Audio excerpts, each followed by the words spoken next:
अभी ब्रिटेन से खबर आई है, यूके से ये खबर आई है कि ऋषि सुनक को as a prime minister of UK select कर लिया गया और उसकी उसकी तैयारियां चल रही हैं कि भाई उनको हलफ लेने के लिए कि वो उनको प्राइम मिनिस्टर बनाने के लिए। मैं पाकिस्तानी पब्लिक के पास जाऊंगा, वो कैसा फील कर रहे हैं कि एक ब्राउन चमड़ी हम इंडिया पाकिस्तान से बाहर निकल कर ये देखें, अगर हम कोई बाहर की कंट्री में जाते हैं तो हमारे अंदर कोई फ़र्क नहीं रहता कि वो ये समझते कि ये इंडिया से, ये पाकिस्तान से, चाहे वो तब हमारा पता चलता है कि हम जब अपना अपना आईडी कार्ड या पासपोर्ट दिखाते हैं। तो भारतीय मूल के ऋषि सुनक ब्रिटेन के अगले प्रधानमंत्री बनने से सिर्फ एक कदम दूर हैं।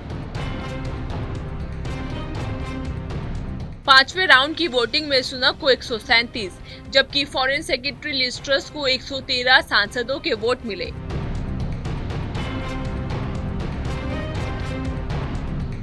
इन दोनों कैंडिडेट्स में से ही कोई एक कंजर्वेटिव पार्टी का लीडर बनेगा और यही लीडर अगला ब्रिटिश प्राइम मिनिस्टर होगा। ऋषि सुनक साहब अब यूके के प्राइम मिनिस्टर बन चुके हैं। अब थोड़ा सा एक इंडियन माइंड में, हम सब भारतीय लोगों के दिमाग में प्रॉब्लम क्या है, अगर कोई भारत में इटालियन नेता आ जाए, मजबूत हो जाए, तो हम लोग कहते हैं पीएम ना भी बने, तभी हम लोग कहते हैं हाय हाय हाय देखो इटली की हमारे ऊपर गुलामी आ गई, हम तो गुलाम हो गए, ये वो हो।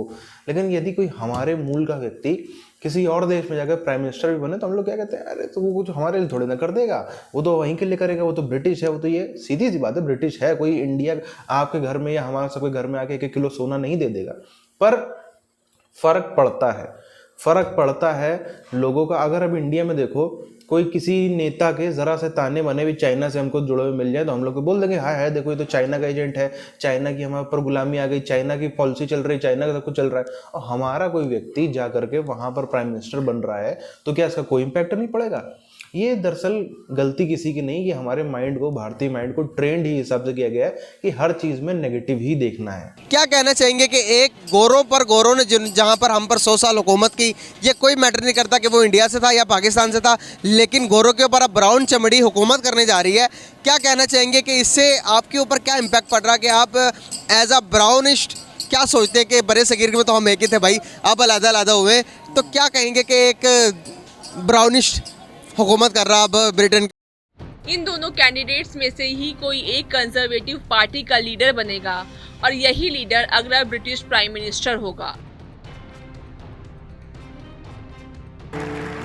इसमें कोई शक नहीं कि भारतीय मूल के ऋषि सुनक का ब्रिटेन की राजनीति में तेजी से उदय हुआ है।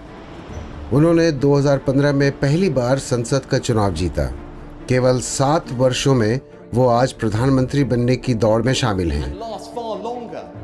अगर वो इसमें कामयाब हुए तो यूनाइटेड किंगडम के भारतीय मूल के वो पहले प्रधानमंत्री होंगे। जो है वो इंग्लैंड के नए प्राइम मिनिस्टर जो है, उन्होंने वो जो कंजर्वेटिव पार्टी की लीडरशिप है वो जीत ली है और ये बहुत बड़ी बात है। ये मैं समझता हूँ कि एक तो वो जारी बात है, उनका ये आ रहा है कि वो इंडियन ओरिजिन के हैं, जो है एक उनका जो पॉलिटिकल कैरियर है सारे का सारा, वो जो उन्होंने शुरू किया उधर इंग्लैंड से, उनके जो पेरेंट्स थे वो पंजाबी इंडियन डिसेंट के थे।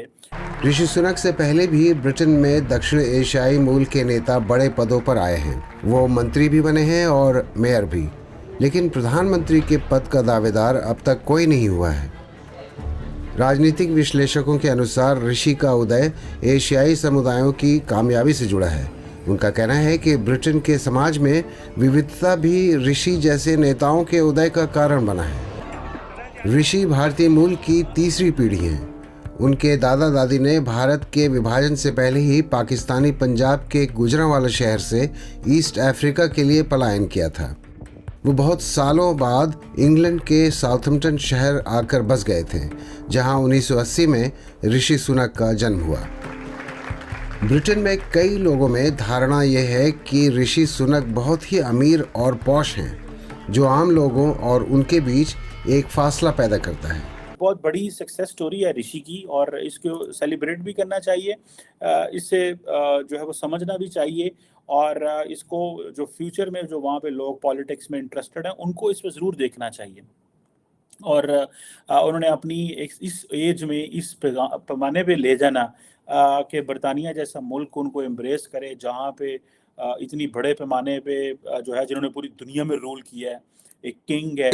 देख, पहले तो मैं ये कहना चाहूँगा कि अगर इस्लामिक पॉइंट ऑफ व्यू से देखें तो काले गोरे में कोई फ़र्क नहीं रखा जाता, जैसे आपको पता है। तो जाहिर सी बात है, जैसे अगर उन्होंने 100 साल हुकूमत की है तो जैसा उन्होंने मतलब कि एक रिलेशन रखा, कुछ अच्छे थे कुछ बुरे थे, ज़्यादा बुरे ही रहे हैं उनकी हुकूमत में। तो जो उन्होंने मतलब कि देखो जैसा बीज अब बोएंगे वैसे ही काटेंगे, तो वही एक जो है वो मरहला चल पड़ा दोबारा से। इस एज में इस पैमाने पे ले जाना कि बरतानिया जैसा मुल्क उनको एम्ब्रेस करे, जहाँ पे इतनी बड़े पैमाने पे जो है जिन्होंने पूरी दुनिया में रूल किया है, एक किंग है। लिज बोरिस जॉनसन की फेवरेट हैं। वो चाहते हैं कि लिज ट्रस ही देश की अगली प्रधानमंत्री बने, मगर पार्टी की नजरें सुनक पर हैं। अगर सुनक देश के पीएम बनते हैं तो इतिहास में पहला मौका होगा जब हिंदू और ब्रिटिश इंडियन को देश की कमान सौंपी जाएगी। ऋषि सुनक भारतीय टेक कंपनी इंफोसिस के को फाउंडर नारायण मूर्ति के दामाद हैं और वो रेस में हमेशा से आगे चल रहे हैं। प्रधानमंत्री बनने की राह में ये फाइनल राउंड ऋषि सुनक के लिए जरा भी आसान नहीं है। सुनक हालांकि पीएम पद की रेस में आगे चल रहे पांचों दौर के मतदान में सबसे आगे रहे, लेकिन विपक्षी दल और बोरिस जॉनसन की करीबी सुनक को पसंद नहीं करते। सीनियर सांसद डेविड डेविस ने कैबिनेट सचिव को पत्र लिखकर सुनक के चुनाव प्रचार दल के अभियान की जांच की मांग की है। दूसरी ओर बोरिस जॉनसन की करीबियों का मानना है कि बोरिस सरकार गिराने के पीछे सुनक का हाथ है। माय नॉलेज गोज इंडिया हमसे वैसे भी हर जगह पे आगे है और उसने जो अचीवमेंट की है ऑब्वियसली वो एक्सपेक्टेड थी, क्योंकि जो पहले खातून थी 45 डेज़ वो रही हैं और उनसे वो नई चीज़ संभली, तो ऑब्वियसली उन्होंने जो है वो अपना लोहा मनवाया है। और इंडिया वैसे भी आप देखें, अगर आप बायलैटरल ट्रेड्स में देखें ओवरऑल हमसे उनकी आईटी इंडस्ट्री जो है $5 बिलियन की हो गई है, तो मेरे लिए तो इट्स नॉट शॉकिंग और वो डिजर्व। ब्रिटेन इस वक्त अपने नए प्रधानमंत्री को खोज रहा है। लिज ट्रस के इस्तीफे के बाद अब ऐसा लग रहा है कि भारतीय मूल के ब्रिटेन सांसद ऋषि सुनक को आज ब्रिटेन का नया प्रधानमंत्री चुन लिया जाएगा। आपको बता दें किसी भी वक्त ऋषि सुनक की ताजपोशी हो सकती है। प्रधानमंत्री लिज ट्रस के इस्तीफे के बाद बोरिस जॉनसन, ऋषि सुनक और पेनी मॉर्डांट के बीच टक्कर थी, लेकिन जॉनसन ने अपना नाम वापस ले लिया, जिसके बाद अब केवल मुकाबला पेनी मॉर्डांट और ऋषि सुनक के बीच माना जा रहा है। बात तो यह है कि अगर वो अच्छी तरह हुकूमत करेगा तो हमें खुशी होगी।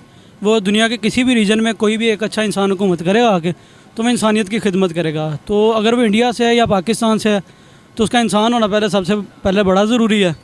तो हमें खुशी होगी कि हमारे रीजन से कोई गोरों पे हुकूमत करेगा, लेकिन अगर वो गोरों के साथ ज़्यादती करता है तो फिर हमारे लिए तो वही है जैसे कोई आम दूर का बंदा या जिसे हम जानते ही नहीं। 7 जुलाई को बोरिस जॉनसन ने संसदीय दल के नेता के पद से इस्तीफा दिया था।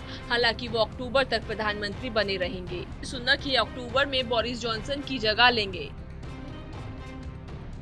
अब सुनक और ट्रस दो ही दावेदार प्रधानमंत्री पद की दौड़ में बचे हैं, जिनके बीच सोमवार को लाइव डिबेट होगी। द गार्डियन के मुताबिक कोरोना के दौर में सुनक ने ब्रिटिश इकोनॉमी को तबाह होने से बचाया।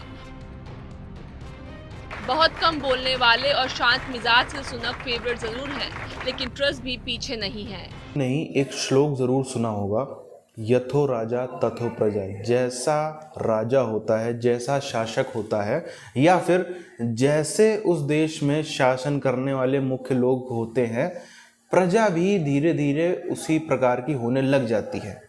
सही बात है ना। ऊपर अमीर आदमी को देख करके, मजबूत आदमी को देख करके बाकी लोग भी जो है वो अपना रंग बदलते हैं, उसकी तरफ में, उसकी विचारधारा की तरफ में अपना शिफ्ट लेकर के आते हैं। और इसके हमने कई एग्जाम्पल देखे, भारत में कई एग्जाम्पल देखे। 2014 के पहले जो लोग किसी भी चीज़ को हवा मजाक में उड़ा देते थे, अब लोगों को लगता है कि हाँ सीरियसली ये तो खतरा है, ये तो सेंटीमेंट हर्ट हो रहा है। पहले पिक्चरों में, बॉलीवुड मूवीज़ में इधर उधर कुछ भी दिखाई देता था कि यहाँ पे कोई दिक्कत नहीं आ रही, हा लोग हंसते थे। आज बाइकआउट करते हैं तो फ़र्क आता है, पब्लिक का माइंड शिफ्ट होता है, माइंड में सोचने का तरीका बदलता है। तो इसी तरीके से यूके में भी अब सीधी सी बात है, 1, 2, 4 महीने 10 महीने में कोई परिवर्तन नहीं दिखता है और ना ही दिख सकता है, लंबा समय लगता है। भले ही पॉलिसीज़ अगर आज डाल दिया, जैसे कि हम देखें अंग्रेज़ों को भारत से गए हुए 75 साल हो गए हैं, लेकिन अभी भी सरकार भले ही हमारी, सिस्टम पूरा उनका है उससे हम लोग अभी भी कम से कम, जो सच बात है, अगले 15-20 साल तो लगेंगे कम से कम उससे बाहर निकलने में। इससे कम में नहीं निकल सकते पूरी तरीके से। हो सकता है 20-25 साल में भी पूरी तरीके से ना निकल पाए, वो तो खैर समय ही बताएगा, पर लगेगा समय। ऐसे ही जो एक कुछ सिस्टम में डाल दी जाती है, कोई एक विचारधारा में लोगों के सोचने के तरीके में कोई चीज़ बैठा दी जाती है, वो समय के साथ में उसका असर दिखता है। ऐसे ब्रिटेन में भी ऐसा तो कुछ नहीं है कि वहाँ पे हर गली में भारत का झंडा लग जाएगा, ऐसा कुछ हो जाएगा, वैसा कुछ भी नहीं होने वाला है। पर लॉन्ग टर्म में इसका असर भी पड़ेगा। हालांकि नाम तो याद रखा ही जाएगा कि एक भारतीय पीएम बना था, और भी आगे हो सकता है कितने बने, ये साहब भी कितने दिनों के लिए रह जाते हैं, हो सकता है और दोबारा अगली बार भी चुन करके आ जाए। कुछ भी कहा नहीं जा सकता है क्या होता है, पर फर्क पड़ता है, ये बात हम सब इस बात को जानते हैं। इसीलिए हम लोग इतना रोते भी हैं कि यहाँ देखो इटालियन पीएम आ गई, इटालियन नेता आ गई, फलाने देश वाले यहाँ पे नेतागिरी कर रहे हैं, चाइना का हमारी राजनीति में प्रभाव है, अमेरिका से फंडिंग आ रही है, यहाँ से फंडिंग आ रही है। हम लोग भी तो बोलते हैं ना, क्यों बोलते हैं? क्योंकि वो चीज़ दिखती है।